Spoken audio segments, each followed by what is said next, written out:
देवजवळ असण्याचे संकेत. आपण आपल्या घरात दैनिक पूजापाठ करताना जर तुम्हाला हे 6 संकेत दिसत असतील तर नक्कीच तुमची पूजा देव तुमच्या समक्ष बसून स्वीकारत आहे. सर्व स्वामी सेवकांना श्री स्वामी समर्थ. खूप जणांची ही जाणून घेण्याची ओढ असते की आपण जी देवपूजा पाठ करत आहे ती देवापर्यंत पोचत आहे की नाही, देव आपलं गाऱ्हाणं ऐकून घेतो की नाही, आपल्याला हे कसं कळेल? खूप जणांच्या मनात हा प्रश्न नक्की येतो. देवजवळ असण्याचे संकेत.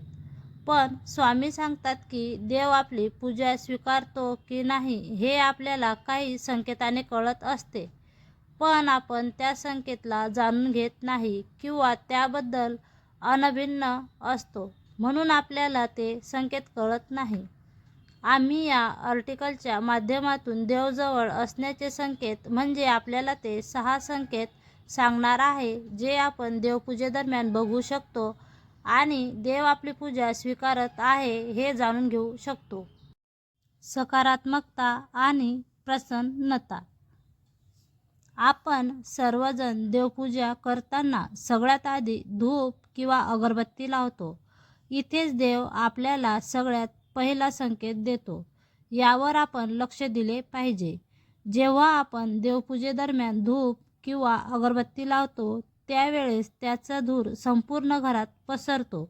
धूप किंवा अगरबत्तीचा धूर सगळ्या घरात पसरल्यानंतर अचानक आपला अष्टसात्विक भाव जागृत होऊन आपल्याला सकारात्मक आणि प्रसन्न वाटू लागते. हाच ईश्वरीय अस्तित्वाचा पहिला अनुभव आहे.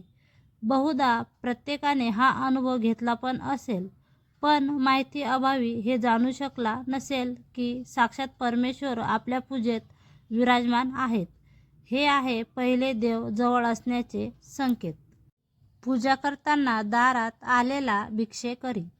आपण आपल्या घरी देवालयात देवपूजा करत असताना किंवा नुकतीच आपण देवपूजा आटोपून असताना जर आपल्या दारात कोणी याचक, भिक्षेकरी किंवा लहान बाळ जरी आले तर समजावे आपल्या दारात साक्षात भगवंत आलेले आहेत.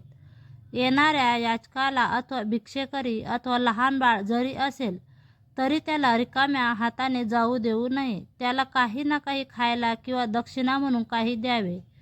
ते पण आपल्या शास्त्रानुसार दान केल्याने आपल्या धनात कधी कमी येत नाही, तर नेहमी वाढच होते. पूजेदरम्यान भुकेलेल्या व्यक्तीला अन्न देणे भगवंतांना प्रसन्न करण्याचा खूप चांगला मार्ग आहे. हे आहे दुसरे देव जवळ असण्याचे संकेत. दिव्याचा प्रकाश एकदम मोठा होणे. तुम्ही आपल्या घरी देवपूजा करत असताना किंवा प्रार्थना करत असताना अचानक जर दिव्याचा प्रकाश मोठा झाला तर समजावे की प्रार्थना आपण ईश्वराला करत आहोत ती ईश्वर आपल्या समक्ष ऐकत आहे.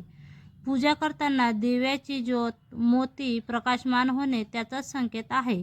अशा वेळी आपण भगवंतासमोर आपल्या जीवनातील अडचणी, आपल्या ज्या काही इच्छा मनोकामना असतील त्या लगेचच भगवंतांना सांगून द्याव्या आणि प्रार्थना करावी, म्हणजे आपल्या इच्छा अपेक्षा लगेचच पूर्णही होतील. हे आहे तिसरे देवजवळ असण्याचे संकेत. ईश्वराची प्रतिमा दिसणे. आपल्या देवघरात देवपूजा करत असताना आपण धूप आणि अगरबत्ती लावतो. जेव्हा आपण धूप किंवा अगरबत्ती लावतो त्या धुरात ईश्वराची प्रतिमा किंवा शुभचिन्ह जर आपल्याला दिसत असेल तर समजावे की आपल्या पूजेदरम्यान ईश्वर आपल्या समक्ष आहेत आणि आपल्या पूजेवर प्रसन्न आहेत आणि लवकरच आपल्या जीवनातील काही अडचणी व संकट दूर होणार आहेत. हे आहेत चौथे देव जवळ असण्याचे संकेत. पूजा करताना अतिथी आगमन. आपल्या शास्त्रानुसार अतिथी हे साक्षात देवाचे रूप मानले जाते. आपण देवपूजा करत आहोत आणि अशा वेळी मध्येच पाहुणे जर घरी आले तर त्यांना आपला ईश्वर मानून यथासांग आदरातिथ्य करावे. आपल्या घरी आलेल्या पाहुण्यांचा चुकूनही अपमान करू नये, त्याचे मन दुखावू नये. आलेला पाहुणा योग्य प्रकारे आदरसत्कार करावा.